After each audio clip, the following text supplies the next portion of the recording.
here with Dr. Julie McQuillan, Chair of the Sociology Department here at UNL, and she's going to be talking today with us about research methods and infertility.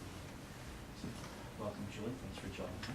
Sure. Well, I'm excited to be here. I love talking about sociological research, so this is a great opportunity. I've been doing research for over 20 years, and one of my favorite things is to think about how to answer sociological questions, what method would be best. And I've done a variety of types of research, mostly survey research.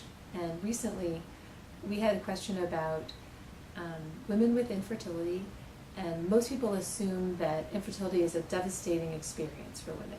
But most of the research had been done on people who are in clinics, so we couldn't tell if it was having infertility or if it was seeking treatment that was the problem.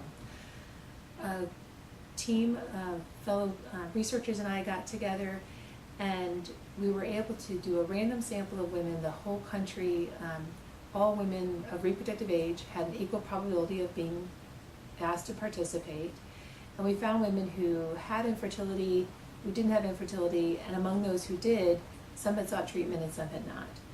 And we wanted to know if what made the difference. So from the survey data, we were, in terms of distress, we were able to tell that not all women who have infertility have high distress. Some do, some don't. Some, it is seeking treatment that makes a difference, makes them more distressed. For many, it's wanting a child and not being able to have a child, which sounds strange, but so many women have infertility after they have a child. We had more questions about who actually seeks treatment, and do you need to self-identify as a person with a problem in order to go get treatment. That sounds funny too, but infertility is a great topic for sociologists because you don't have to get treatment to live. And some people consider it medical, just medicalization, which hopefully you'll learn about in your class.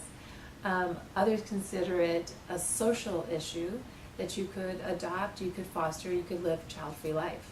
So we were very excited to have two waves of data, which means we interviewed the same people twice, 3 years apart. And we thought, great, we'll be able to figure this out. Do they self-label and then seek treatment, or do they seek treatment and then self-label? And the data showed that it was 50-50. Okay. Half sought treatment and then self-identified, half self-identified and then sought treatment, among those who eventually did. So we were kind of baffled. What do we do next? And one of my team members is a primarily qualitative researcher, which means he does in-depth interviews, and he knew someone who had done a bunch of in-depth interviews at the same time period when we were doing the survey data. Okay.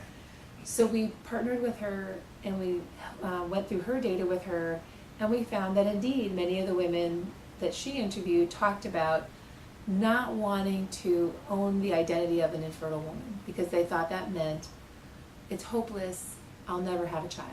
Okay. Even though they were going through treatment, they'd been diagnosed, they'd been told they were infertile, they didn't own that. They just said, nope, I'm going to have a child someday, that means I'm not infertile. Other women claimed the identity and said, yes, I'm infertile, I need treatment to get a baby. So the meaning, which we would use symbolic interactionist theory, the meaning of the situation was much more important than simply being in that category. Okay. So that was a really exciting combination, we call it mixed methods, of bringing the overtime survey data and qualitative data. I've done other projects that use existing data, maybe a payroll data to look at inequality in pay, historical data, content analysis to find out what are patterns in the media. Very rarely do we do experiments, but there is one project where we wanted to know if a comic book or an essay made a difference for kids wanting to continue reading something. So we randomly assigned biology students to one condition or the other, and then did a post-test. So through all these different types of projects, I've realized how much I love finding the answers to questions nobody else has answered. So with a literature review, I can see what we already know, but when I still have a question, I get to find out using the sociological toolbox. So I hope that the students doing intro will think about taking a methods class and gain that empowerment where they can answer questions themselves and maybe do an internship or work for a survey research unit it's a great way to then use their skills to get a job. So I hope that they get to have as much fun as I have doing research. Great. Well, thank you very much. Sure.